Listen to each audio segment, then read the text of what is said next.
All right, all right, all right.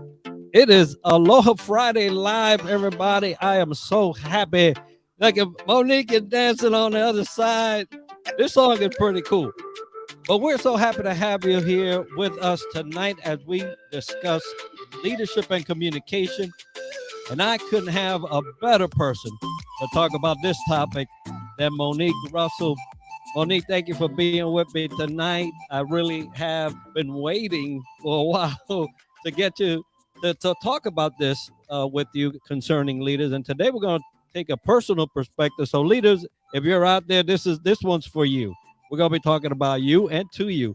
So, Monique, first of all, thank you for being with us tonight. Aloha Friday Live. Tell us a little bit about you. Thank you, Enrique. First of all, listen, the music. You already have me. I wish I was in Hawaii.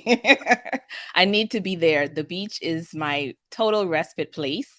But I am happy to be on Aloha Friday Live. Hello, everyone. Welcome. I'm Monique Russell. I grew up in the beautiful islands of the Bahamas. So I am Bahamian on my mom's side. I'm Nigerian on my dad's side. And I live in the amazing United States of America. I am a global communication skills expert, a mother, a wife, an author, an entrepreneur, and I love all things communication because that's what I started with when I was a very, very young girl. So I'm looking forward to having a great, deep conversation with you, Enrique. And then whoever's listening and watching, let's just kind of dive in. Let's have a conversational chat about what it means to be a leader, not the perceived leader, but the one that we're proud to be behind closed doors. I love it. I love it. Folks, the one behind closed doors is who we really aiming this at because guess what? We're all leaders in one way, shape, or form. You know, you could be a leader as a individual to yourself. You could be a leader as a parent. You can be a leader as a husband, wife. You can be a leader as a sibling, son, however position you want to put yourself in. The opportunity to lead is there. But tonight, I want to talk to the leader, the person, you, the individual that happens to be in a leadership position. And Monique, I love that we're talking about communication because if there's anything that will get a leader in trouble, it's how they talk, how they how they speak, how they verbalize, whether through words or through actions or through gestures. But communication is undoubtedly one of the most challenging things for leaders. What would you say that is? Well, I think because there's so many layers to this, Enrique, there's so many ways and angles we can go down. But communication, even among people who have a similar nationality, we have different layers. So there's the use of language and the use of meaning and what something means to each person. I can say, hey, Enrique, I want some ice cream. And in my mind, I'm talking about the ice cream on the ice cream cone. And in your mind, maybe where you were born or where you were raised or exposed to, ice cream means putting it in a cup. And so I'm like, no, that's not what I'm talking about. The same exact word. And then we add the tonation and we add the volume and we add the context to the same word. We have so many opportunities for gaps in communication. So I think language usage is one thing, understanding what we mean and what others mean when they're using the same words. Then we have the whole aspect of the presentation. The presentation of the information, the timing of the information. And we have to be able to separate our personal feelings from delivering it. You talked about like the parenting thing. I have two boys. Let me tell you, you got to be able to separate it and sometimes not take things personally if you know that the ultimate goal is that you want to facilitate a connection with that individual. And that takes and requires a lot of work. It is not something that is easy, but if you feel like you're called to be that leader, not just the one in the position, not the official title, if you know within inside of yourself you're called to lead and lead by demonstrating, lead by modeling, then our job is to get as deeply aware about ourselves, why we do what we do, how we behave. We're never going to be perfect, but to be committed to that ongoing level of growth so that those that interact with us, they'll be able to take examples from what we do and how we interact, and we'll be able to learn from others around us who are also doing the same thing. Yeah, that's profound. I tell you, when you mentioned the parent thing, it automatically took me back about a couple of days. My wife was talking out. I'm sure, I don't know, but for folks my age, there was not much talk back when Me when either. you know, when mom or dad. I actually grew up in a single parent home, but when my mom said something, there was no chit chat. We weren't going about discussing this. We weren't going to have a meeting about how I felt about it. That wasn't going to happen, right? But the other day, my wife tells my son something, and he came back with a comment. So my blood pressure kind of started going up, right? Because number one, that's my queen. So you better watch how you talk to my queen. I don't care who you are, whether you Yeah. in my house or somewhere else. It don't matter. But I started to think. I said, okay, you're trying to raise some children here, that are going to go off into the sunset one day, and you want them to be able to hold a conversation, but you also want them to not lay down to every conversation that comes their way. They have to be sure of themselves so that they can position themselves in the communication and be able to still you know put some honor in it, and honor the person that's talking, but at the same time not dishonor themselves. And so, I listened to what he said, and I'm like, well, was it wrong? Because it's right what he said.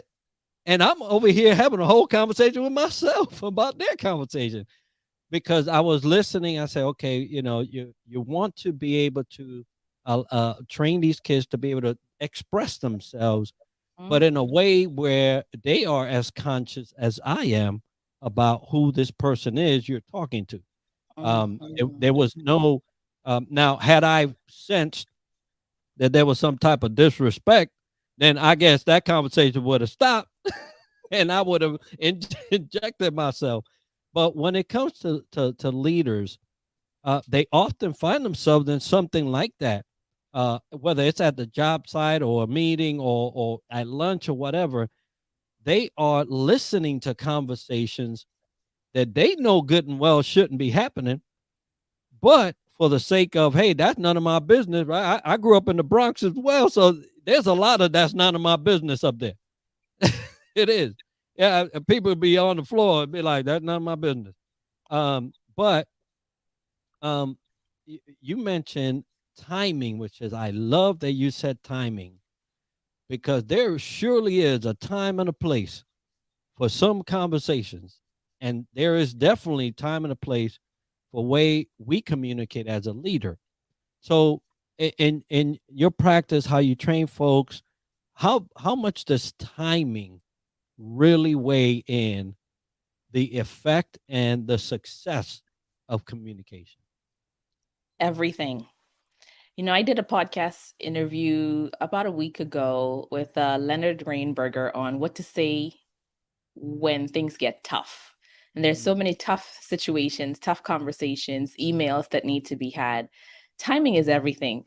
And when you talk about that example with your son, I'm just smiling inside my head because I have multiple examples with my children, especially when we have been raised, as you pointed out so wonderfully, when we've been raised in an environments where no, that's not normal. That's not how you respond to someone in authority, right? So we also have those other elements that we have to talk about and address and see mhm, how that's going to impact how we communicate, because it all does. We're doing ourselves a disservice when we don't understand why we do what we do, and we don't understand our family culture, the family that we were raised in, what's been normal for us. What do we do when there is a conflict? Do we withdraw? Do we yell? Do we give silent treatment? What's been normal? So you said you grew up in the Bronx. There's also that societal culture. Okay, that ain't my business. That ain't my yep, business. right. So when we talk about timing and we talk about the conversations that people are having with each other, yes, if it's at an improper time, everybody who is in the vicinity, who's listening and who's watching, they're taking note. They are learning, but many may not be as intentional as you were when you were reflecting in your head, like, wait a minute, was he right? Was he wrong? He was right. They may not be as intentional or aware as you are because you're very intentional about being a great leader and modeling that behavior and sort of self-reflecting, checking yourself and trying to see where the whole communication lies, where the success lies.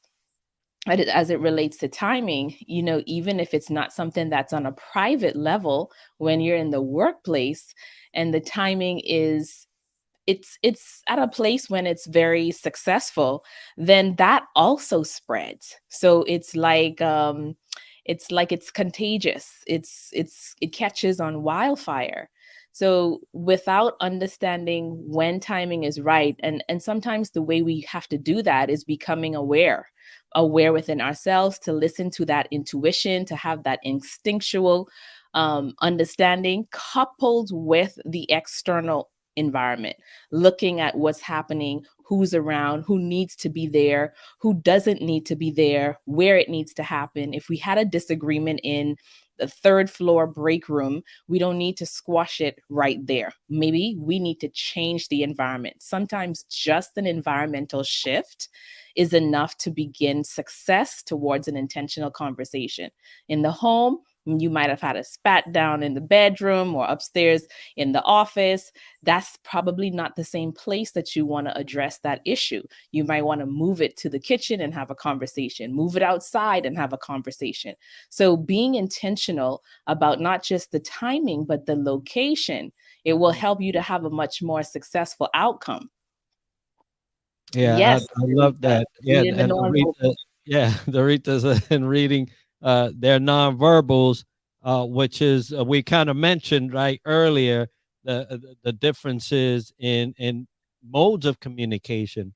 You mentioned environment, but before we get into environment, because that is kind of crucial as well, and just like you said, the ability to identify that, hey, this is not the place where we should be having this conversation. It's something.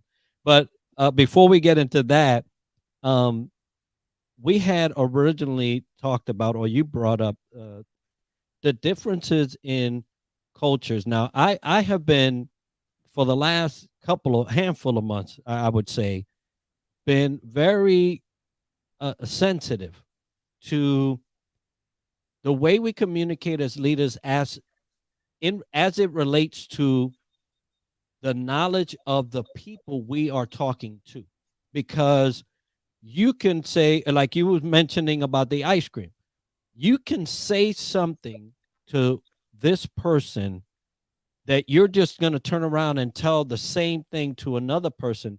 But if you're not careful to be aware of the cultural differences, the and the impacts of your way of delivery, you could turn something that was meant not to be something into a big old to do.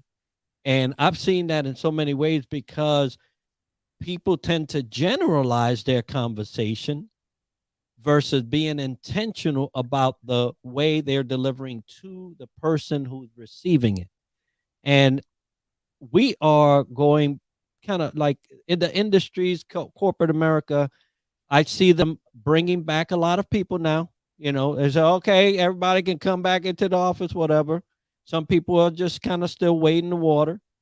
But for those folks that are bringing people back, I'm cautioning every time I get to speak to them that the people that they had let go home during this period of pandemic are not the same people coming back.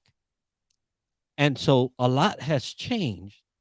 And so how do you suggest that leaders start to think about communication, because even their communication methods may have changed because of the absence of people, right? You tend to get real short fused now, you don't have no time, this and that and the other. So If leaders going back, they're going back to the office now. Um, what would you say about just being aware of who they're talking to? Yeah, so definitely people who have been away from the office for a very long time, they may have different situations in their lives that have shifted the way they see things. So they're the same person, but maybe their perspective is a bit different, and how they want to be treated, how they want to be engaged, the type of connection that they want to have. But communication is communication. It's not going to go out of style, it's never going to change. There are two things that you have to focus on when you are reestablishing connection. And the first, well, I would say the biggest thing is making sure that the intended message that you are trying to deliver is the one that is actually being received. There's no way that you can guarantee that. There's only two ways that you want to make sure that that conversation is constantly evolving in a place where we're getting to the same point or the same message together. And that one part of that is to clarify. You clarify by giving a statement, or you clarify by asking a question. Did you mean this? Did you mean that? You ask by clarifying, ask with clarifying questions, because you can never assume. It may seem as simple and clear as day, and it probably is clear, but it may not be clear when it's being processed and received to someone else, because it's going through all of those filters of their culture, of their personal family culture, of the internal noise, the internal environment. A lot of times I tell people when we're teaching public speaking and presentation skills is that your audience is listening to what you say, but there's a lot of noise that happens outside and that happens inside. Some of that noise that happens inside is nothing you can do about. Maybe that noise is, I don't like that shirt you're wearing. I don't like that shirt you're wearing, Enrique. So because I don't like that shirt you're wearing, he probably is not smart.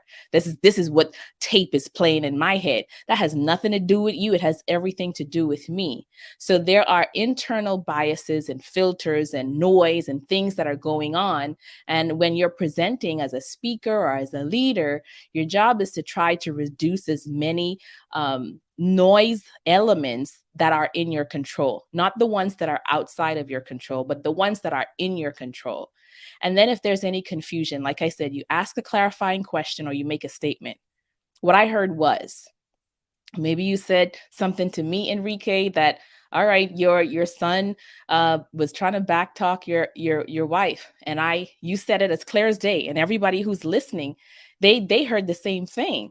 But then I say, well, I just heard you say that your son tried to step to your mom, to your wife, like he tried to be aggressive with her. Now that's not what you said, but that's what I heard.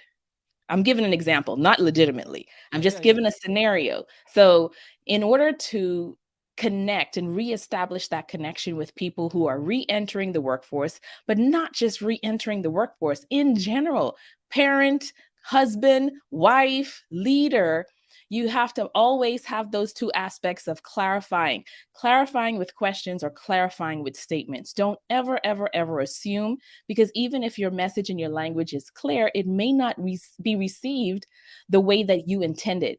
And of course, it's also important for that leader to know that you're not going to know every single thing about every person you work with and all the cultures in the world. You're not. So set that perfection aside, lead into the conversation with, I'm going to make some mistakes. I know I'm going to make some mistakes. I'm trying to do my best here. If I make a mistake, would you be willing to tell me where I'm crossing the line, and then be open to it? That's the only way that you're going to keep that conversation flowing or moving, because the moment you choose to be perfect and you come across in a negative way, that individual will shut down.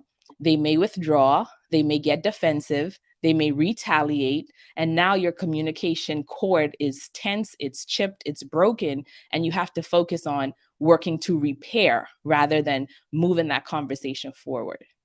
Yeah, now Gavin's like, "Mama won't take no mess." My mama No did, mess. and No hey, mess. and I'll tell you what, my wife Beep. won't either. But we're growing up different, right? So as we're growing as they're growing up, we're also growing up as parents, and so leaders, and the clarifying question is so important to leadership, And if you're out there and you're a leader and you're not asking some questions just so you can be clear, you're shortchanging not only the conversation, but you're shortchanging the success of that team when you don't do that. And it's so important now. Back to the mama, Gavin said, my mama wasn't asking no clarifying question because Got there that was right. nothing to clarify. The only thing that needed to be clear was that she said something and you had to do it.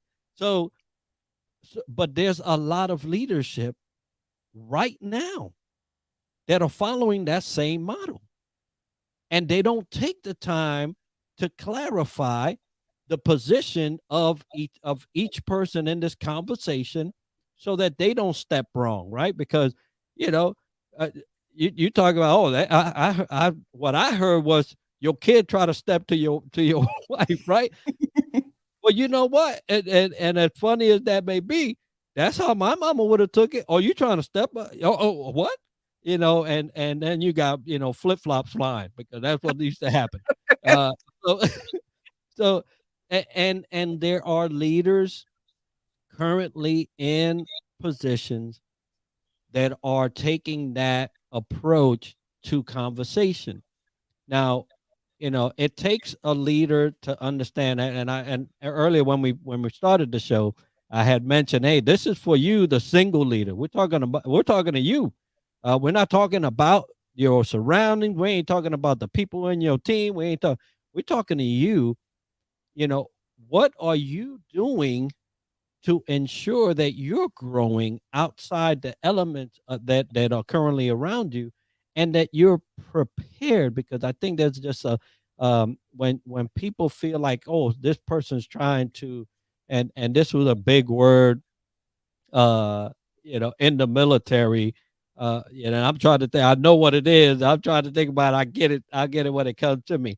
um uh well, when a person of lower authority is questioning, and a leader and what they're saying, uh, with the youth that we have today, there's going to be a lot of questions.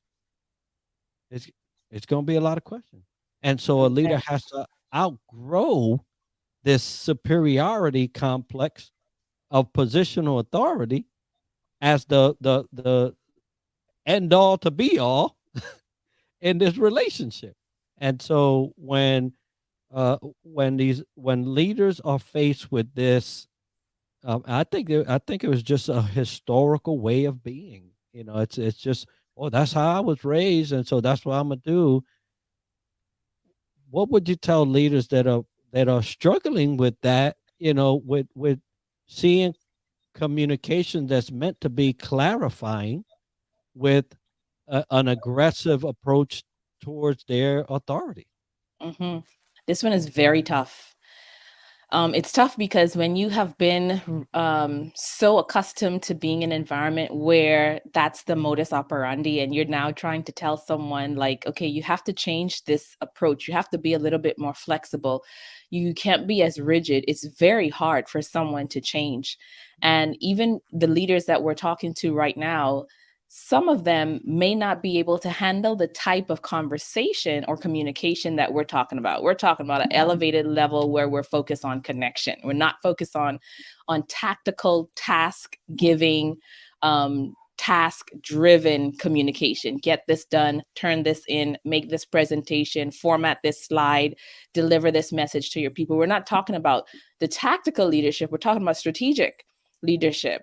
And when you're moving from that tactical to strategic, if you're not used to that, it's going to be very, very difficult.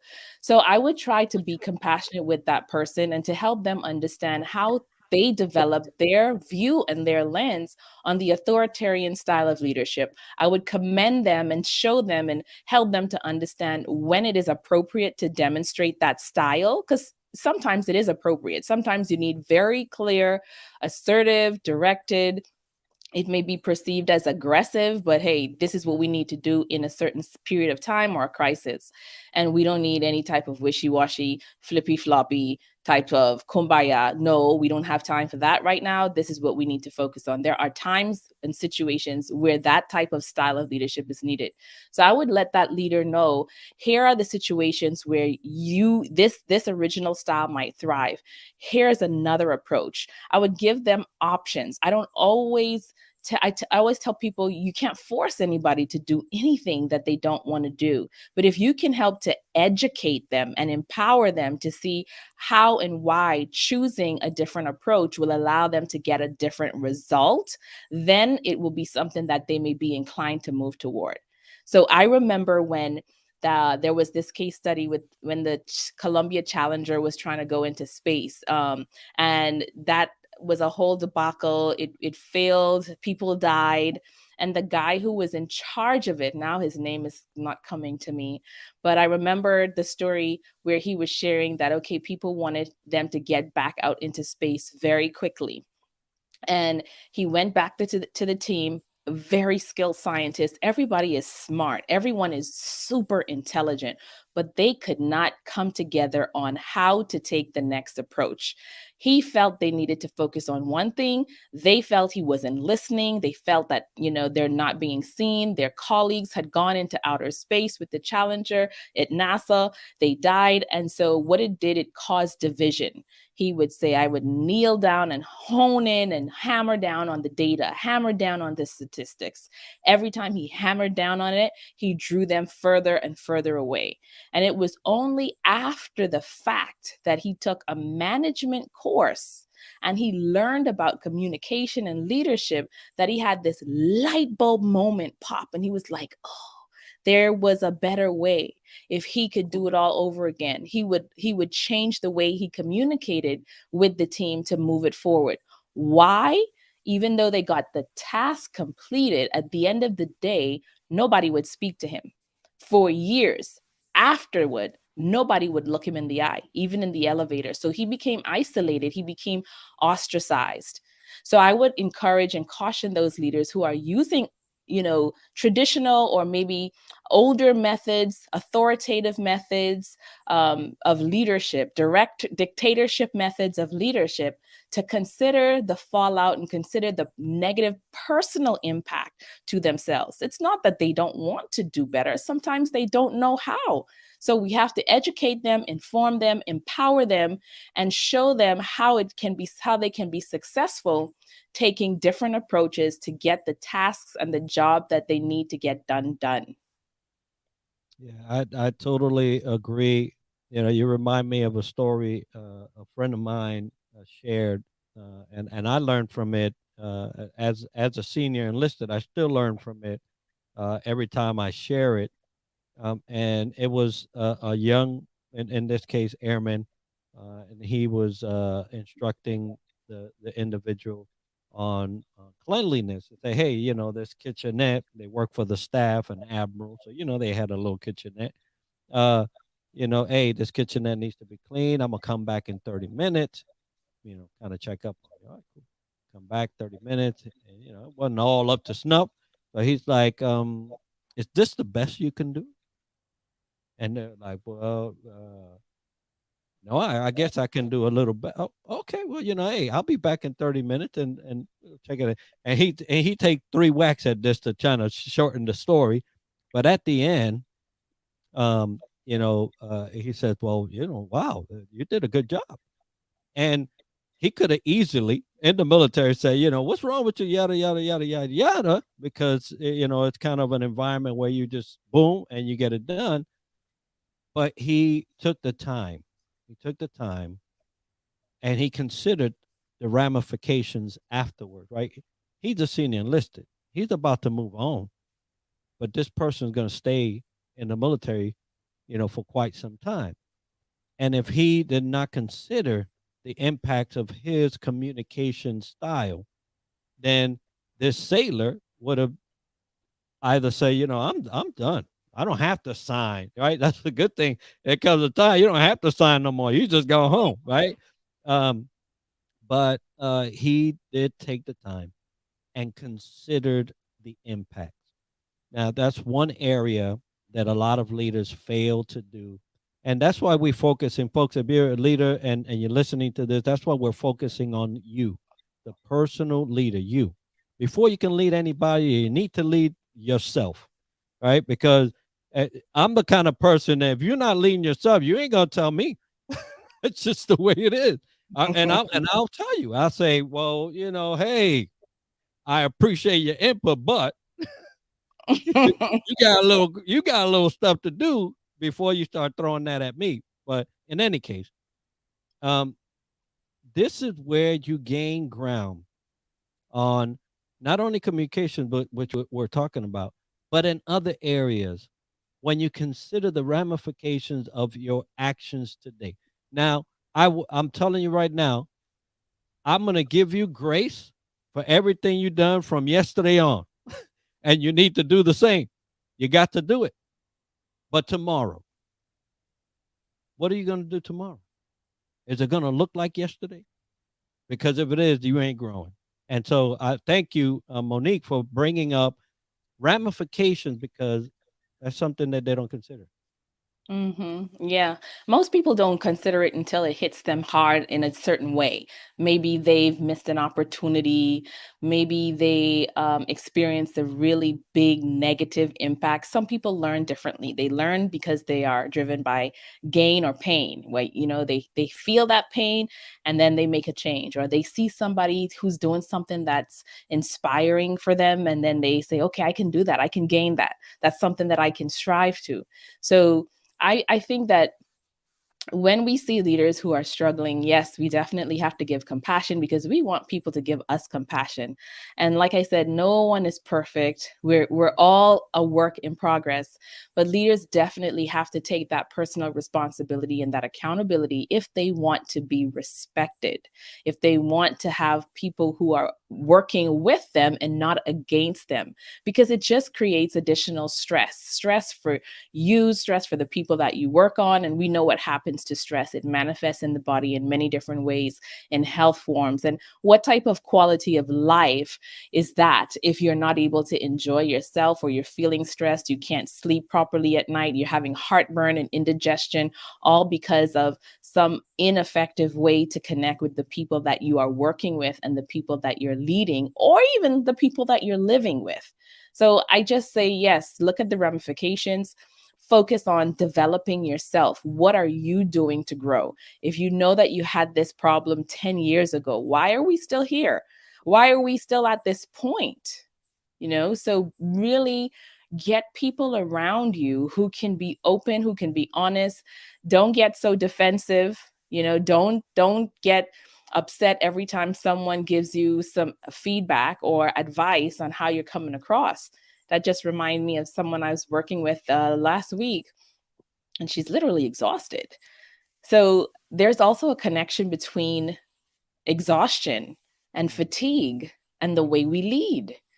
I mean, fatigue, I don't remember how the statistic was with Mothers Against Drunk Driving, that group MAD. They did a whole lot of statistics on how even fatigue, the impact of when someone is driving when they are exhausted, and the number of accidents that happen versus the people who are driving when they're drunk. Well, don't drive when you're drunk. um, Right. they're very, very high. And so when you are fatigued, you are impaired in your thinking. And when you're impaired in your thinking, you don't have time for no intentional conversation. You don't have time for, it's just get the job done. So when I talked to my client, and she was frustrated about one of her team members who wasn't following her instructions. I've said it to her already 3 times, and it's the same problem. And, we really had to peel apart how the exhaustion was playing into her seeing everything that was negative about the individual. It turns out that there were a lot of things that this person was doing well, and she was so exhausted, she wasn't able to see that the things that she was asking her to do were outside of her strength zone, outside of her stretch zone, and she also didn't have resources to do it.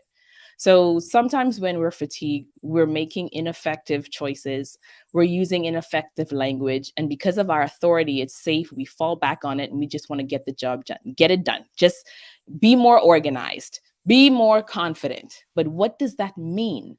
I can say be more confident. You hear something different. Steve hears something different. Doretha hears something different. Gavin hears something different from the same words, language usage. So we have to be very intentional about making sure that what we're saying is what the other person is also receiving, and finding out what does it mean to them when we say something as general and as fluffy and flowery as get organized. Yeah, and I've even heard, you have to be more resourceful. Oh my Well, God. resources, If that's not fluffy, I don't know what is, right? like, Fluffy. what Fluffy do you lacks mean? clarity. Yeah, it's a good way to get away from your responsibility as a leader. That's for sure. Uh, Hmm. so let's take into account new leadership, because there's a lot of leaders that are going into the workforce. They're new. They're brand new. There was a lot of exits, right? There's a ton of exits. Not that many people coming back, and so people are moving up. They're moving into leadership positions. They're coming up now. They're getting their first ride as a leader. So, what would be some tips you give a brand new leader? Say, hey, before you open your mouth, consider this.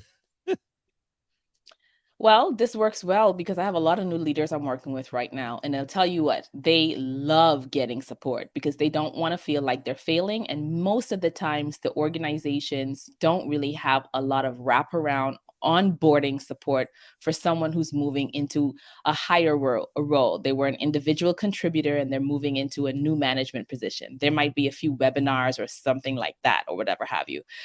So I would say, get yourself a resource team.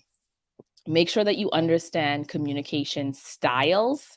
Make sure you understand your communication style. That in itself will set you apart in a very powerful way as a leader, from someone who just doesn't understand how the communication styles work, how to connect with folks in those areas. And then the other aspect I would focus on in terms of new management skill development is delegation, effective delegation, and time management. There are multiple layers in time management, but those are the bucket skills that I would say any new manager, you want to put them on a solid footing. Focus on those aspects. Now, in the space of, post COVID, we have to also include the skill of well being Mm. and healing, because when those internal boundaries go off and they're loose and there are no guardrails to protect you from yourself, you have to be able to have tools so that you're not running yourself on E and all the way through empty as a new manager, because you're trying to prove yourself, you're trying to catch up. You don't want anyone to think that you can't make the cut or you're not good enough. So you're working overtime, and over time it's also going to be weighing and wearing down on your body. So three big buckets: communication styles, delegation and time management, and aspects of well-being for skill development for new managers. Yeah, and Steve says, 100% onboarding support is really lacking in most organizations. I've seen that throughout my tenure in at both the military and corporate. So for those of you listening, you just got hired, you are in that new manager position or leader position, then uh, don't be afraid to say, hey, post, I didn't get this. But I think it's important that it be, placed in the queue to be developed for the next group coming through. Don't be afraid of that. You're not challenging anyone by saying, hey, this may be a good potential thing, because I know I would have appreciated it. You're actually helping them out. Now, if they reply in a negative way, which sometimes it happens, then just consider the fact that you spoke up and you try to make it better. And there's still some things you can do to help that group coming up alongside. Yeah, I love you said know your communication style. I'm gonna throw this up here: learning styles, right?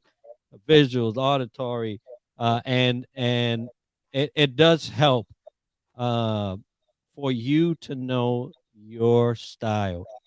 Um, Mhm. why is it that we just don't take time to know ourselves enough before we go try to tell somebody else? Well, there's so many things about it. I mean, like we really have to give ourselves compassion, give people compassion because we don't take time because that's the way society um has shaped us. You know, we just have a really strategic or direct path of growing and developing. We look at the elementary school curriculum, math, science, language arts, Spanish, or a foreign language. Sometimes some schools have religious studies, maybe debate. When I grew up in the Bahamas, I had debate club. But if you look at the standard curriculum, there isn't anything in the curriculum that is teaching us to learn about ourselves, even our learning styles. It's only when you have a child who has a disability or who has a challenge, who's not able to keep up, or maybe they're struggling in their schoolwork, that's when the whole testing conversation comes in terms of styles. And you might learn that that child may be having a different learning styles. I did not learn about learning styles until I started teaching college. And I learned that I had to prepare for the students. And that's when I first came across Howard Gardner's theory of multiple intelligences. And that's what Gavin is talking about, the kinesthetic, the auditory, the learning styles, you know. So the musical intelligence, you know. So Howard Gardner's theory of multiple intelligence was one thing. And then I came across another tool assessment called what color is your feathers? And that was for younger kids. And that helped them to understand their natural inclination for careers. And when I did work with Morehouse College, when I was consulting them, I used that tool to help their students identify which track they would be more inclined to pursue based on their strengths and their interests. We don't have any type of support around that. And even when we get into the new space of working in a new corporate environment, you're done with college, you go to college, you're not exposed to that unless you are in a psychology discipline. Maybe you might get it in a sociology course through the curriculum, but many of the other learning elements, we are not exposed to those. In the event of us being exposed to those, we might get them through indigenous training. We might learn about our history and the aspect of auditory through drumming and storytelling and whatever have you, but it's not often put together in a package form for us to understand. We know that these are just cultural aspects. So I would say the reason why people don't stop to learn about themselves is because no one has exposed them to it. They don't know. And throughout our whole development, there aren't many pieces or places that allow us to go into self discovery. And when we get into self discovery, societies expectations aren't really supportive of that, or they weren't really supportive of that. As a leader, you're talking about your style, they're like, who do you think you are? Or like, you know, you don't know anything about me, you know, all of this stuff. So environmentally, we're pushing a ball that's going uphill, and that's why it's difficult. So we just have to lead people step by step. We can take them to the beach and we can, you know, put the music on, like the Aloha Friday live music that gets them engaged, how we can engage them, how we can, you know, get them curious about self-discovery, to see what's happening on the other side of self-discovery. But we can't force them, and we can't make them or guilt them into learning more about themselves. Yeah, I love that. You know, they're definitely, you know, we're coming from an age where, you know, industry was a big push. The push was to get people industrialized, right? Get them to be able to meet A, B, and C because we needed them on a you know, a belt. It's just a conveyor belt, and you need to do this, and that's what you got to do. But it seems like we never came off of that. Things are changing so much with technology so fast that that age has almost disappeared, and mostly managed by robots now. You know, at different warehouses, but we didn't. We still haven't addressed the piece that's changing, and before we know it, we're talking about metaverse.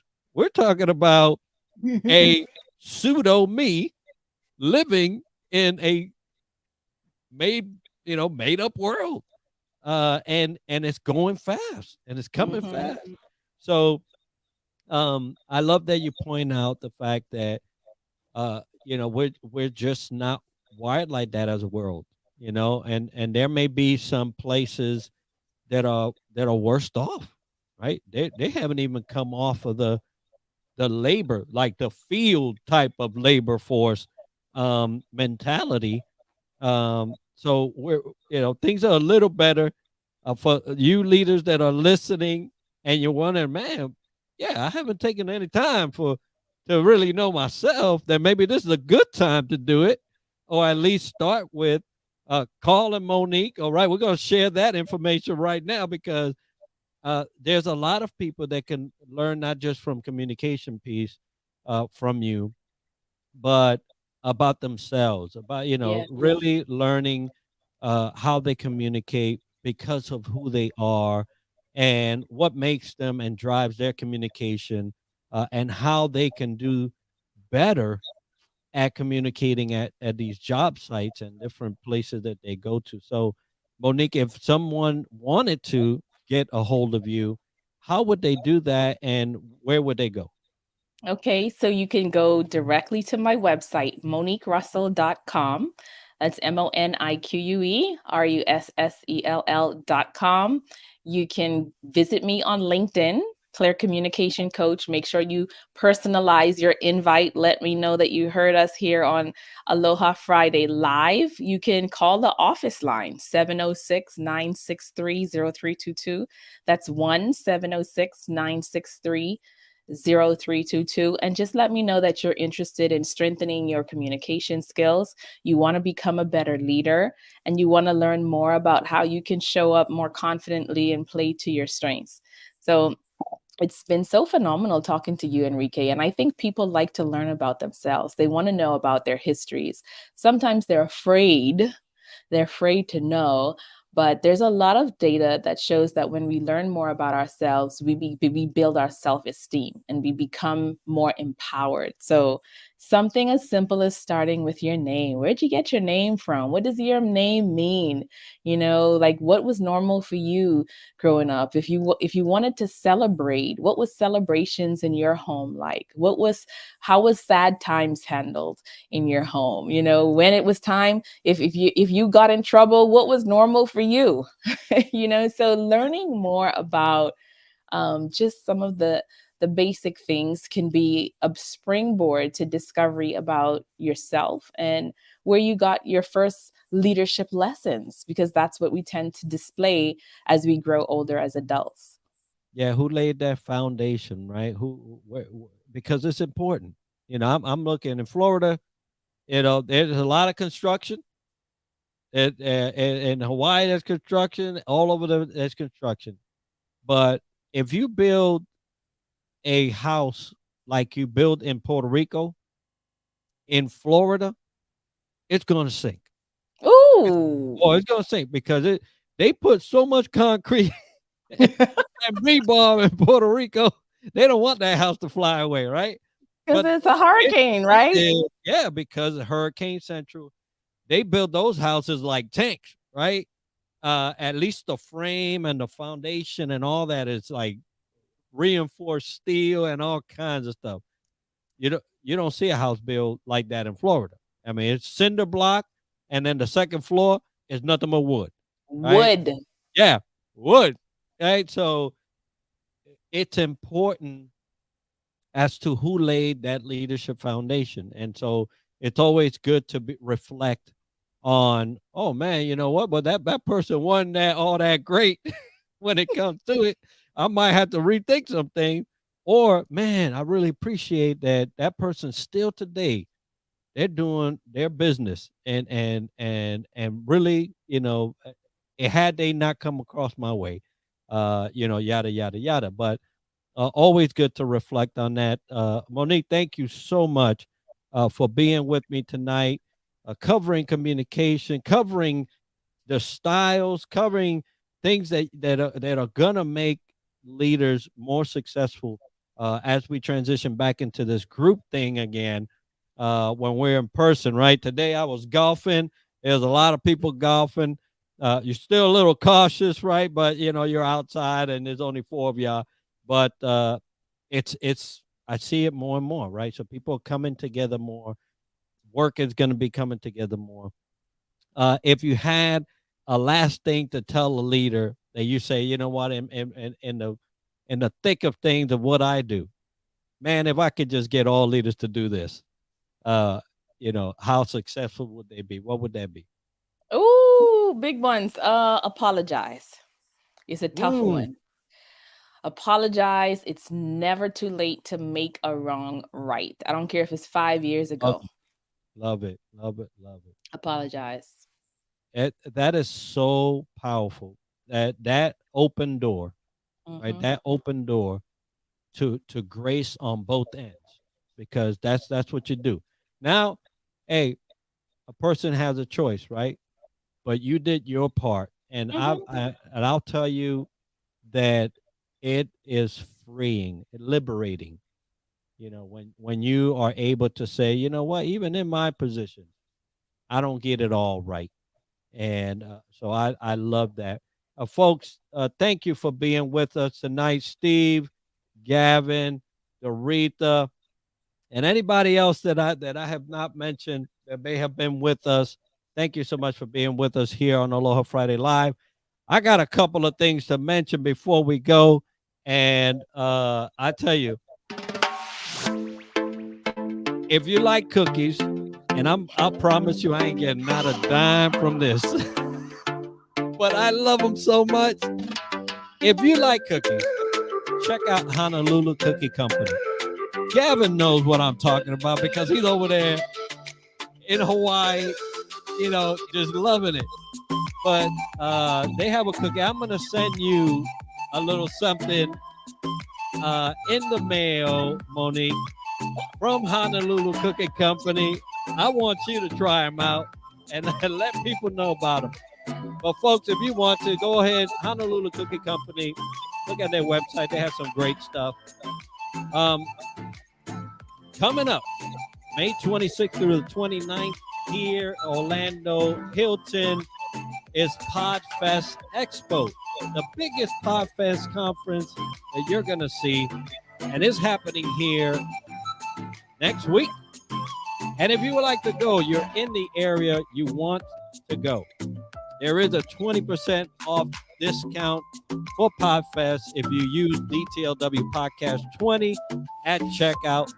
And I'm telling you, you're not going to regret going. I actually had the opportunity to take 5 listeners with me. I did a raffle. They won. They're going with me. We're going to have a blast. So I would love to see you there as well. Folks, it has been so good to be with you tonight. Monique, thank you so much for being with me tonight. I My really pleasure. appreciate what you do. And folks, we'll see each other next week, next Friday. Aloha Friday again. Good night, everybody.